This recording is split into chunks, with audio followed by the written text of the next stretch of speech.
Hello，大家好，我係肥仔傑，今日係2026年嘅1月22號啊。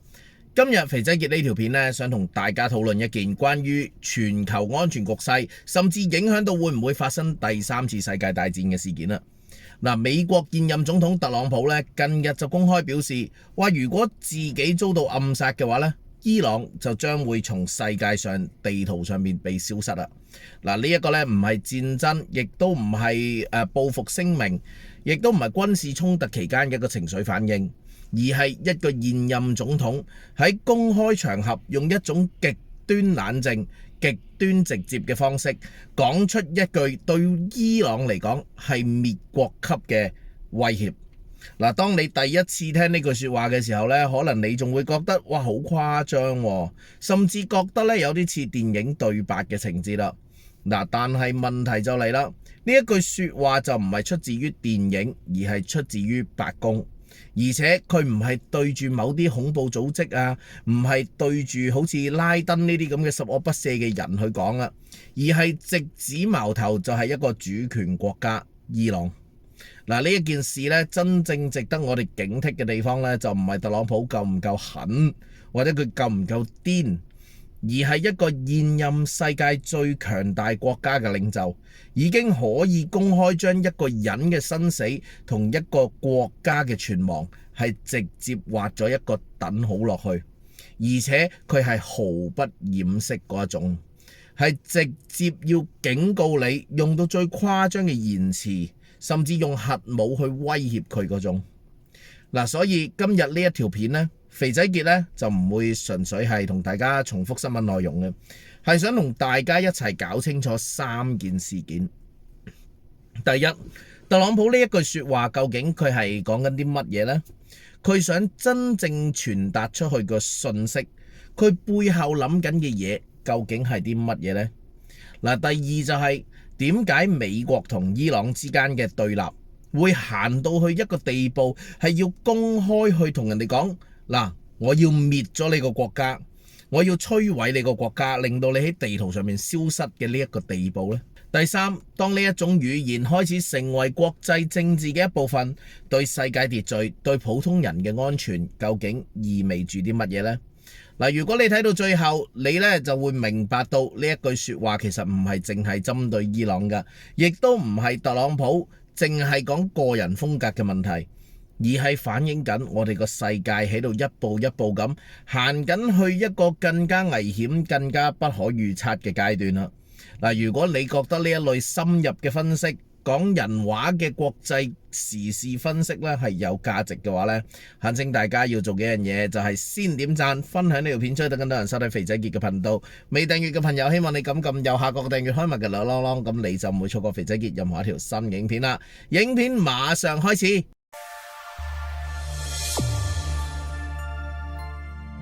影片正式開始啊！頭先我開場白嗰度都有講啦，當特朗普講出嗰句喂，如果佢遭到暗殺，伊朗將會從世界上面地圖上面被消失，呢一句說話呢，其實佢即時將件事呢由一個安全警告推到去一個國際政治極端嘅位置，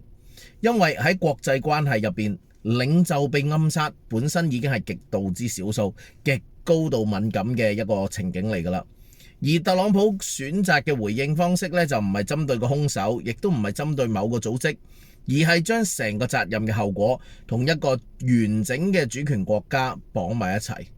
呢個做法呢，本身就已經突破咗一般嘅語言嘅界限噶啦。而且特朗普嘅仇家一籮一堆堆，咁點解唔係委內瑞拉呢？點解唔係格陵蘭呢？點解一定係伊朗呢？如果我哋冷靜啲咁去拆解啊，其實特朗普咧係將暗殺呢一樣嘢咧重新定義成為一種等同於全面戰爭嘅行為。喺佢嘅講法入邊咧，一旦發生暗殺咧，就唔存在比例原則噶啦，唔存在有限報復，而係直接進入咗佢哋國家存亡嘅層次。換句說話講，佢係公開宣告，任何人只要俾美國認定係同暗殺有關，後果係唔會淨係停留喺軍事層面或者係法律層面，而係會上升到毀滅整個國家嘅層面。呢一種語言呢，之所以震撼，唔係因為佢講得出嚟夠狠毒啦，而係因為佢將原本應該留喺軍事計劃、內部文件、戰略推演入邊嘅極端選項呢，直接攤牌喺國際舞台上面講出嚟啊！喺過往，就算再強硬嘅領袖啊，都傾向用啲模糊嘅字眼嘅，例如一切選項我哋都唔會排除。嗱，呢啲字眼好常見啦。但係特朗普今次咧就唔再用嗰啲模糊嘅空間啦，而係將個結果講到最極端，講到最盡，翻唔到轉頭嗰種。而當你將毀滅一個國家呢一個概念放翻喺現實世界入邊呢，個份量就更加清楚啦。伊朗唔係一個小國家，人口大概係8500萬，係10幾倍嘅香港人口，係中東地區人口最多嘅國家之一嚟嘅。伊朗控制緊嘅地區涉及到穆爾霍茲海峽，而且呢一條海峽呢，承載住全球大概1/5嘅原油海上運輸。任何涉及到伊朗嘅全面軍事毀滅，唔可能淨係一個局部衝突嚟嘅，而係會直接衝擊全球能源供應、金融市場同埋地區安全，甚至會引發第3次世界大戰，甚至人類文明係會倒退嘅。嗱，特朗普當然唔會唔知道呢啲後果啦。正正就因為咁，佢仍然選擇用呢一種講法，先至突顯出佢呢番説話呢，就唔係衝動，而係一種刻意設計出嚟嘅威脅語言。佢唔係單純想回應某一個具體嘅威脅，而係想向所有嘅潛在對手講清楚，就係美國對於領袖安全嘅界線呢，係零容忍嘅。特別係喺今屆政府嘅程度，呢一度咧有一個好值得留意嘅轉變嘅。嗱，以往咧美國喺對外嘅關係上面咧，往往會強調制度啦、法律啦、盟友體系啦。但係今次咧，特朗普係將成個威脅嘅邏輯咧集中咗喺個人身上邊，就係佢自己個人嘅安全被等同於同為國家尊嚴同國際秩序嘅底線。嗱，呢種將個人同國家甚至同世界秩序高度重疊嘅做法，本身就反映出美國對外政策風格嘅一個深層轉向。嗱，所以呢一句説話真正嘅重量，唔係在於佢講得有幾激，而係佢清楚話咗俾世界聽，一旦跨越咗某條線，後果係唔會再有討價還價嘅空間。亦都正正係因為咁，無論你係支持特朗普定係反對特朗普都好啦，都唔可以將呢句説話咧當成係普通嘅政治口水，而係要將佢視為一個已經改變國際安全語言層次嘅一個信號。而當你再向前行一步去睇咧，你亦都會發現特朗普呢一句説話其實就唔係亂咁隨口講出嚟嘅一個政治語言，而係經過計算嘅設定場景預設咗嘅。佢講緊嘅就唔係話如果伊朗發動戰爭，亦都唔係話如果伊朗去攻擊美軍基地。嗱，呢啲大家最常聽到噶啦，近排佢刻意係選擇咗用暗殺呢一個最極端、最具象徵性，同時又最難防範嘅行為，將整個衝突層級一口氣推到最高點。暗殺呢一樣嘢之所以特別呢，係因為佢喺國際政治入邊從來都唔單止係一種暴力行為，更加係一種宣示啊！歷史上每一次牽涉到有國家領袖被暗殺或者暗殺未遂呢，幾乎都會引發制度性嘅動盪嘅。美國自己係非常清楚呢一點，因為喺美國嘅歷史上面，一共有4位嘅總統咧係曾經遭過暗殺身亡嘅。包括林肯、加菲啦、麥金里啦同埋甘迺迪，而每一次事件咧都深刻改變咗美國政治同埋社會走向。正正就因為咁，美國對於總統安全呢件事咧，一向視為國家安全嘅核心之一，而唔係單純個人問題。特朗普正正就係利用咗呢一段嘅歷史記憶，將暗殺呢一樣嘢重新定義成為一條不能夠觸碰嘅紅線。佢所傳遞嘅信息係好清楚嘅，就係只要你觸及到呢一條紅線呢，就唔會有比例嘅回應，亦都唔會再有有限度嘅衝突，而係直接會啟動最極端嘅方案。而呢一個做法呢，本身就等同於係一種戰略層面嘅升級，因為佢等同將所有嘅模糊空間一次過變到高清，完全清零。等大家知道係得呢個選項嘅啫。而當呢一個設定預設咗個場景對準咗伊朗之後呢，背後其實亦都有一個非常現實嘅考量嘅。伊朗並唔係一個無足輕重嘅角色嚟嘅。按公開數據，伊朗現役部隊現役服役嘅人數超過50萬，屬於中東地區規模最大嘅軍事力量之一。同時間，伊朗喺黎巴嫩、敘利亞、伊拉克等等地方，長期透過盟友同埋代理力量建立咗一批跨地域嘅影響網絡。對於美軍嚟講，伊朗並唔需要直接同美軍有正面衝突嘅，只需要透過灰色嘅手段就已經足以構成長期嘅壓力啦。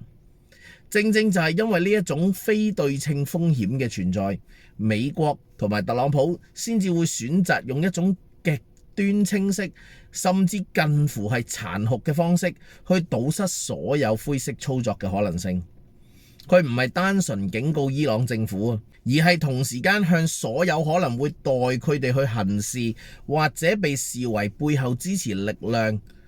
去講嘢，去話俾佢哋聽，就係只要呢件事件被定性為暗殺嘅話，呢個責任就會直接上到國家層面啦。你班也門嗰班人你嗰班民兵全部唔好喐啊！呢個信號呢，其實亦都蘊藏住一個好重要嘅信息嘅，就係特朗普嘅講話呢，唔係為咗討論法律責任，亦都唔係為咗預先釐清一啲證據鏈，而係預先畫出一個結果導向嘅框架。一旦發生最壞情況，討論係邊個做，係咪直接指令，呢啲嘢全部已經可以忽略啦，全部都可以被跳過，剩低嘅就係後果會去到邊一步啫。呢一種邏輯對支持者嚟講呢係果斷，但係對於整個國際體系嚟講呢，就意味住風險管理空間就被大幅壓縮啦。總之一有事就即刻打伊朗，有理冇理打咗佢先講。所以呢一刻我哋再睇翻特朗普嗰句說話更加清楚，佢唔係淨係單純喺語言上面發洩不滿，而係重新塑造緊一條新嘅安全邏輯。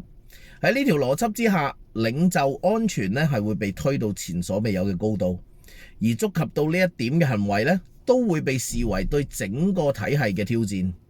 當世界開始接受甚至被迫接受呢一種思維方式，國際政治運作嘅底層規則其實已經靜靜雞咁發生咗變化㗎啦。於是當呢一套安全嘅邏輯一旦被確立，然之後我哋再向後推就一定要放翻落去美國同伊朗過去幾十年喺實際互動入邊，我哋去睇先至明白點解呢件事會一步一步咁行到今日呢一個位置。因為特朗普就唔係憑空揀伊朗出嚟去畫呢條紅線嘅，唔係無啦啦揀佢嘅，而係建立喺一段長期累積而且長期高度對立嘅現實上面嘅。自從2018年美國單方面退出伊朗核問題全面協議之後美國同伊朗嘅關係可以話正式跌入一個谷底，一個幾乎冇辦法剎車嘅位置。退出咗呢個協議之後，美國隨即重啟同加碼制裁，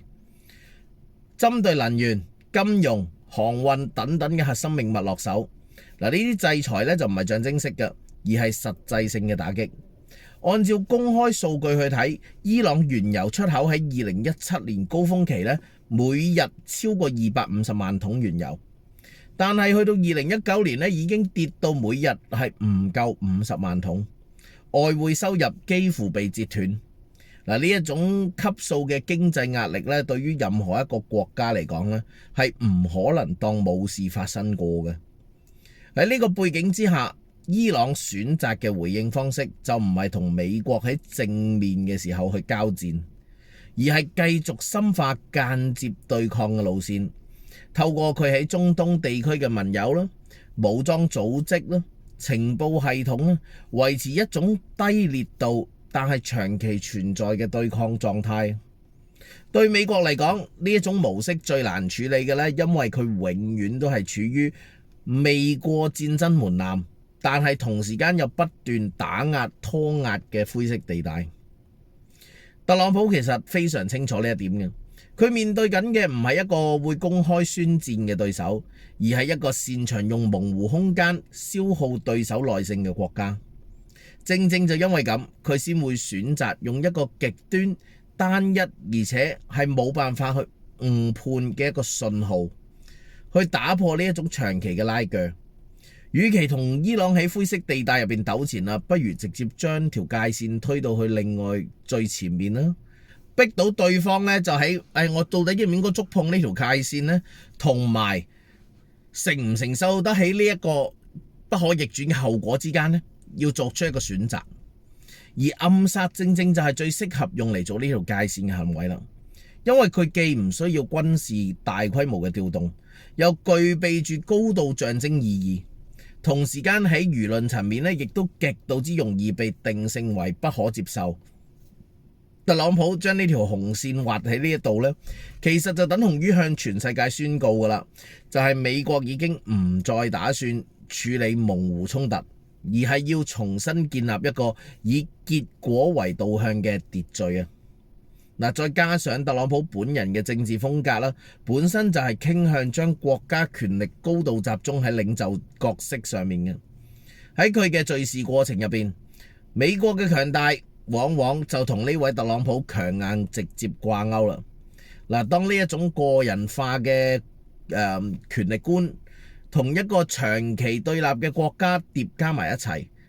咁特朗普嘅安全呢，自然就會被放大成為國家尊嚴嘅問題，甚至係全球秩序嘅象徵。嗱，於是一句原本聽落去極度之極端嘅説話，其實就變咗一個高度一致、前後連貫嘅戰略信號啦。嗱，去到呢度其實已經唔難去理解點解特朗普會用從世界上摧毀、從世界上消失呢一個字眼啦。佢要傳遞嘅唔係某一場戰役嘅勝負，而係一個底線式嘅宣告。某啲行為一旦發生咗，就唔再屬於政治博弈，而係直接觸發體系性嘅後果。當呢一種信號被拋咗出嚟之後咧，無論伊朗接唔接受都好，成個中東咧，甚至全球安全格局咧，都已經被迫重新計算風險同埋代價啦。嗱，於是當呢條紅線再被畫到咁清楚、咁清晰嘅時候，其實就已經唔再只係針對伊朗啦，而係反映緊特朗普對於威脅呢樣嘢本身嘅理解，已經同過往美國政府係好唔一樣啦。佢唔係靠層層包裝嘅一啲外交詞語，亦都唔係靠模糊嘅戰略含糊，而係選擇用一個極端直白、近乎殘酷嘅方式，將後果一次過攤出嚟講。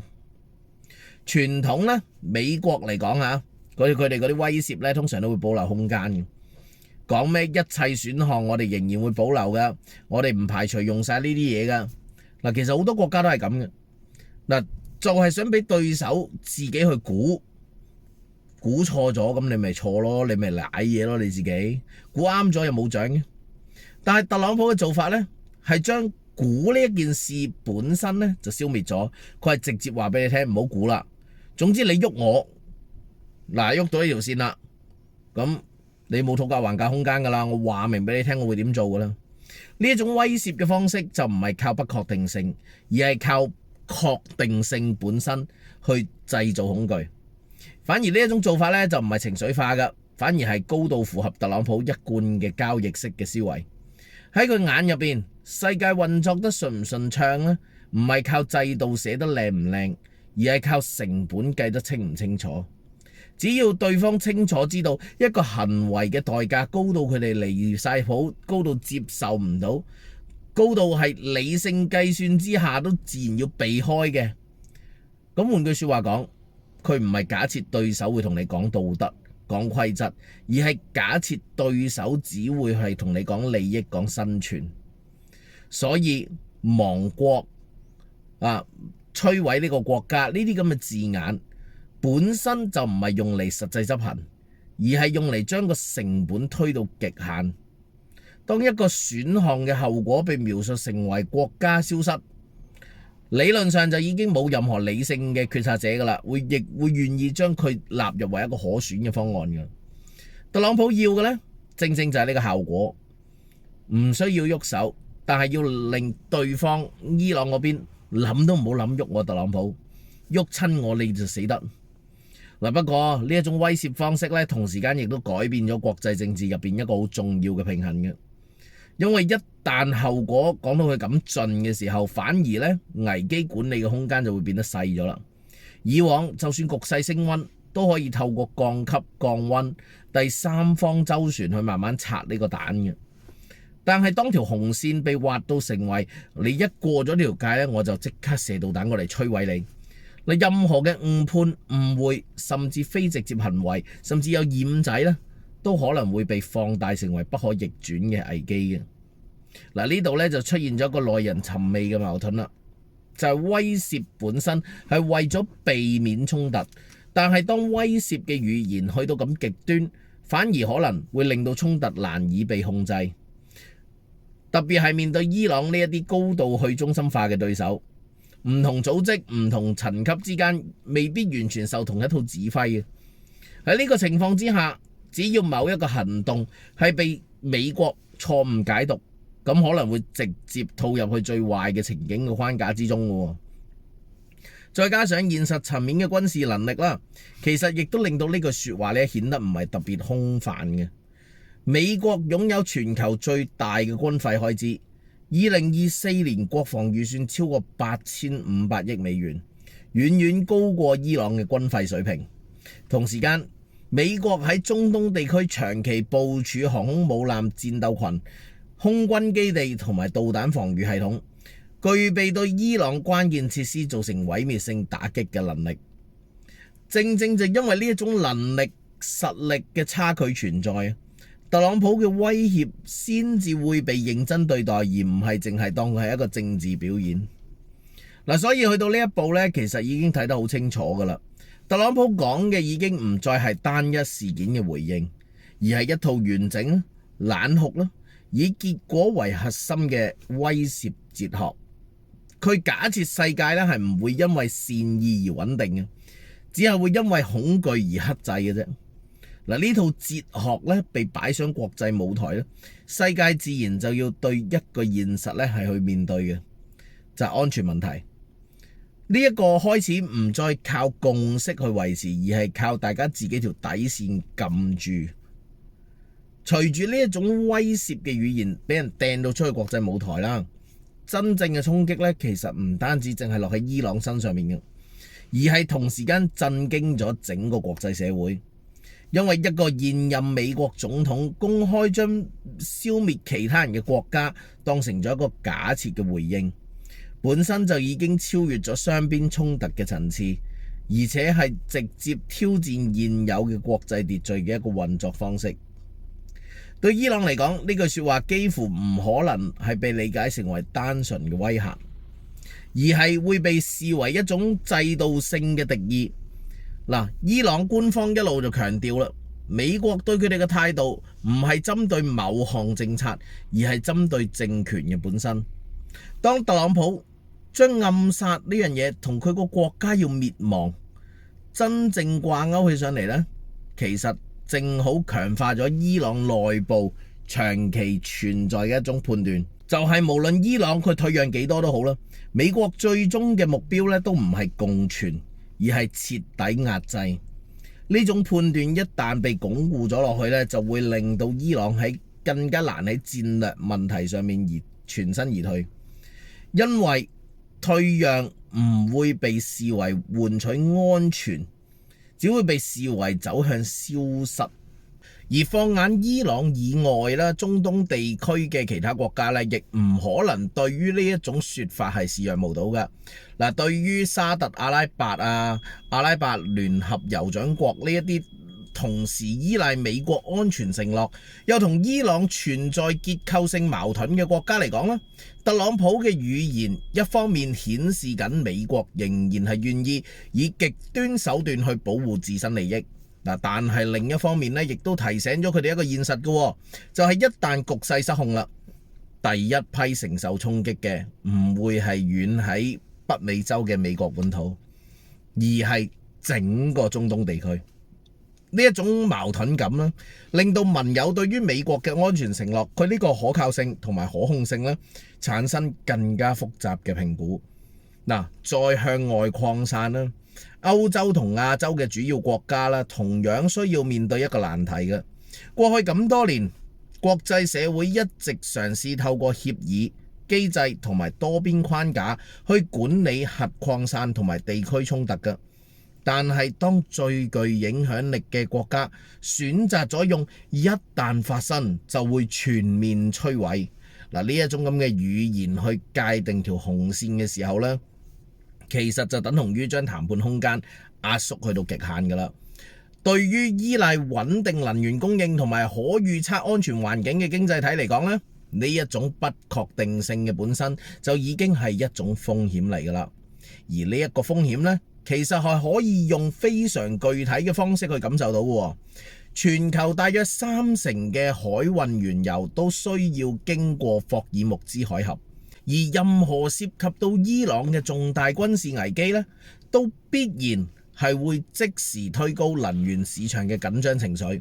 嗱，過往幾次中東局勢急速升溫嘅時候呢，國際油價都曾經喺短時間內出現明顯嘅波動㗎。嗱，反映咗國際市場對於供應中斷呢係高度敏感嘅。換句説話講，就算戰爭未必真係即時爆發都好啦，淨係毀滅佢哋國家呢一啲威脅成為政治語言，就已經足以影響全球嘅經濟預期啦。嗱，更諗深一層啦，國際社會其實亦都要面對一個價值層面嘅問題㗎。自二戰世界大戰之後呢，主權國家唔會被隨意消滅，一直都係國際社會體系最基本嘅共識之一嚟㗎。當呢個共識被公開動搖呢，即使你講乜嘢語言都好啦，都會令到其他國家開始重新思考自身安全嘅基礎係乜嘢嚟啦。嗱，對於一啲中小型嘅國家嚟講，呢一種信號尤其刺眼嘅，因為佢提醒咗一個殘酷嘅現實，就係喺極端嘅情況下，規則係可能會唔存在嘅，力量先係一切，而生存最終仍然係取決於你嘅威懾能力同埋你嘅結盟。嗱，所以特朗普呢句説話所引發出嚟嘅漣漪呢，早就已經超出美國同伊朗之間嘅恩怨啦。佢迫使到唔同嘅國家、唔同嘅市場、唔同嘅社會，同時去重新衡量風險、代價同埋底線。當滅國成為一個可以被公開討論嘅選項，世界其實已經俾人推咗入去一個更加脆弱、更加難以預測嘅狀態。而呢一種嘅不安呢，正正就係國際社會冇辦法迴避嘅後座力啦。嗱，有趣嘅係，當特朗普將呢句説話去到講到佢呢個程度嘅時候，真正要問嘅其實就唔係伊朗聽到之後佢會點諗呢一個咁簡單嘅想法啦，而係到底特朗普呢一句説話佢係講緊俾邊一個人聽呢？因為一個現任美國總統喺鏡頭面前用伊朗將會從地球上被抹走、消失呢啲咁嘅字眼去描述後果，佢唔可能淨係同伊朗隔空罵戰。佢講嘅同時，其實係向幾個唔同嘅方向同時間發射緊信號，而每一個方向接收嘅方式都唔同嘅，甚至會直接改變世界運作嘅下一步行動嘅。嗱，我哋先講最直觀嗰個接收者，嗱，一定係伊朗啦，佢係主角嚟噶嘛。伊朗對佢哋嚟講呢，特朗普呢句説話唔係一條普通嘅紅線，而係一個警告緊佢哋，喂，唔好再諗住玩擦邊球，唔好諗住再玩嘢，唔好諗住再喺國營電視台播呢啲暗殺我嘅嘢，因為暗殺嘅行為本身就係灰色手段嘅極致，可以推卸責任，可以否認，可以層層轉包。特朗普偏偏就揀咗暗殺作為一條界線，等同於同伊朗講，唔好以為用間接方式就可以避開正面衝突。一旦我哋定性咗係你做嘅呢，你連解釋嘅機會都未必有。嗱，喺唔同嘅媒體報道訪問入邊咧，其實都有講嘅。特朗普講得非常直白，就話佢已經下達咗通知，就係如果發生任何事情，就要炸毀人哋成個國家。呢個講法咧，唔係外交磋商，而係將定性嘅權利同埋懲罰嘅權利一次過包攬晒喺自己身上邊。我俾人暗殺一定係伊朗做噶啦，大家唔好諗，總之一定係喐佢噶啦。但係同一時間咧，呢句說話其實又係講俾美國國內聽，尤其講俾佢啲選民聽。因為特朗普嘅政治語言咧，從來就唔係靠細緻嘅論證去贏嘅，而係靠畫面感同埋確定性去贏。佢一路以嚟都係要塑造一個形象，就係自己唔係坐喺白宮等人哋威脅自己嘅領袖，佢要美國優先嘅，所有嘢都美國為主嘅，而係預先同你講定嘅代價啦，而且係會做得到嘅領袖嚟。美國歷史上4位在任嘅總統遇刺身亡，呢一種集體嘅記憶本身就係一種深層恐懼嘅來源。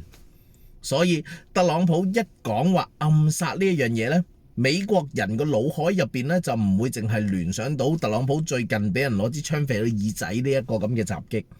而係會瞬間牽連到國家創傷、政治震盪同埋社會撕裂。佢用最狠嘅字眼去回應最敏感嘅恐懼，等同於喺選民面前宣示，就話佢特朗普唔會俾人騎住嚟打嘅，佢會用最大力度去保護美國總統呢一個位置。嗱，美國選民聽完好 buy 嘅。2026年又係中期選舉喎。嗱，我哋再向另一個方向睇啊。呢句説話同樣係講俾美國嘅盟友聽。美國喺中東嘅盟友咧，長期都要喺兩個焦慮之間去擺動嘅。一方面佢又想美國硬淨到可以撳得住伊朗；另一方面又驚美國太硬淨到失控，最後火燒連環船。特朗普用滅國級嘅語言，係向盟友展示決心，就係美國仍然係會出手，仍然係大佬話晒事嗰個。但係同時間亦都逼佢啲盟友面對現實，就係如果事情真係失控，前線承受衝擊嘅唔會係華盛頓，而係整個波斯灣同埋周邊地區，整個中東。尤其係當大家知道霍爾木茲海峽係全球最關鍵嘅油運咽喉之一。美國能源資料處指出，2024年經過霍爾木茲海峽石油流量平均每日2000萬桶。呢個數字一擺出嚟啊，就算佢一槍未開啊，嗰粒導彈都未發出嚟啊，淨係戰爭風險升溫都足以令到油價、運費、保險成本出現連環連鎖嘅反應。啲盟友聽到特朗普咁講啦，唔可能淨係覺得好開心好爽終於喐到伊朗，佢哋係一定喺度計緊數嘅，就係下一步，喂，如果伊朗真係搞佢，點避免自己唔好成為戰場，點樣減少傷害？好啦，再落一層啦，其實特朗普亦都係講緊俾美國國家安全體系聽嘅，包括軍方、情報界、外交系統，因為佢唔單止係口頭警告，佢係喺鏡頭面前講，我已經下達通知。呢句説話嘅含義就係將一個潛在嘅行動方向變成公開嘅承諾。一旦承諾公開咗啦，咁官僚體系嘅運作就會變㗎咯。作戰計劃要更新，情景推演要加速，盟友協調要重新校準，甚至連啲導彈喺個窿嗰度，都仲未裝入去，而家要裝上去先咯，提防一切可能性。呢種先公開後鎖死做法嘅呢個情況呢，某啲程度上係用政治語言去推動政策機器，令到成個系統朝住一個方向更加一致、更加快速反應。所以你會發現特朗普呢句説話最可怕嘅地方呢，未必係佢用咗幾個重口味嘅字眼，而係佢同一時間喺幾個層面上面製造咗一種所謂嘅現實，就係伊朗要相信代價巨大，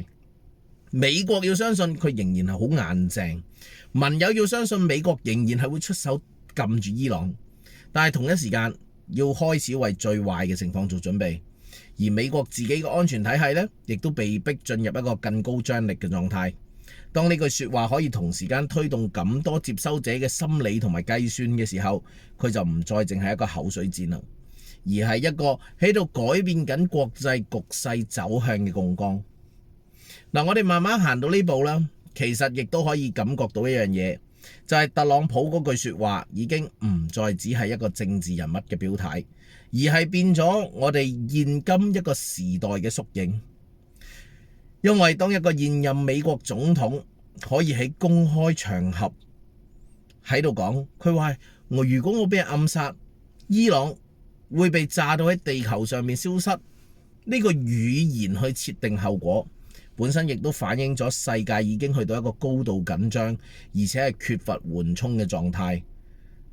隨時打仗。呢一種狀態之下，語言唔再只係溝通工具，而係直接成為力量嘅一部分。每一句說話都可能會被當成係信號，被當成係承諾，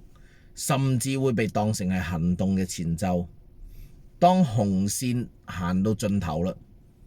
當後果被描述成為不可逆轉，國際政治其實就少咗一樣好重要嘅嘢，就係退路。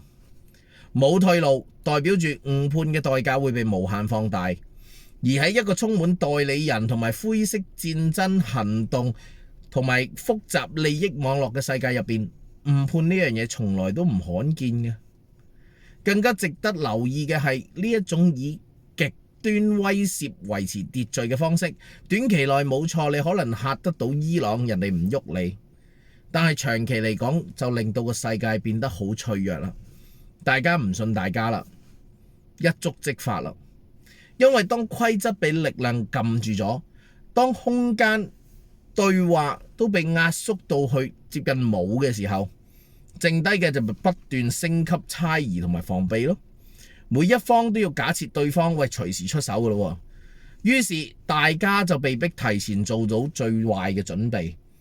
結果反而令到危機更加容易被觸發。所以特朗普講緊嘅唔單止係伊朗本身，亦都唔單止係暗殺呢件事嘅本身，而係無意之中揭示咗一個殘酷嘅現實，就係呢個世界，我哋嘅地球正正而家係靠一個恐懼維持秩序，靠共識維持秩序，呢兩樣嘢之間慢慢向恐懼嗰邊傾斜。而當呢個傾斜去到某一個臨界點呢，就算冇人真心想打仗都好啦，戰爭本身都可能因為一連串嘅誤判而被推咗上去台面上面。嗱，今次呢一條片呢，就唔係想叫大家即刻去判斷伊朗係做咗啲咩嘢啊，美國係咪一定錯晒，或者美國係咪啱啊？嗱，我唔係想叫大家做一個判斷，因為我相信美國嘅邪惡大家都睇到嘅，而係希望大家睇完呢條片之後可以更清楚一樣嘢，就係當權力講嘅說話開始變成世界安全嘅變數，每一個身處喺呢個世界上面嘅人，其實大家已經捲咗入去呢個戰爭入邊嘅。無論你身處喺邊個地方，用緊邊種語言，能源價格、金融市場、地區衝突，最終都會同我哋嘅生活息息相關。你嘅生活產品，你入油，你用嘅嘢，你做生意做外貿嗰啲運費，全部都喺度。嗱，講到呢度，我都好想聽下你自己嘅諗法。你覺得特朗普用呢一種滅國級嘅語言，係咪真係可以阻嚇到衝突呢？定係反而令到個世界更加失控呢？你覺得伊朗又會點樣去睇呢件事呢？嗱，歡迎大家下面留言區講講你自己睇法，亦都歡迎大家下面同其他觀眾一齊留言。嗱，如果你呢覺得呢條片嘅分析對你有幫助呢，記得要幫我點讚、分享呢條片，等更多人收睇肥仔傑嘅頻道。未訂閱嘅朋友都希望大家會撳一撳右下角嘅訂閱，開埋隔離嘅啷啷，咁你就唔會錯過肥仔傑任何一條新嘅影片啦。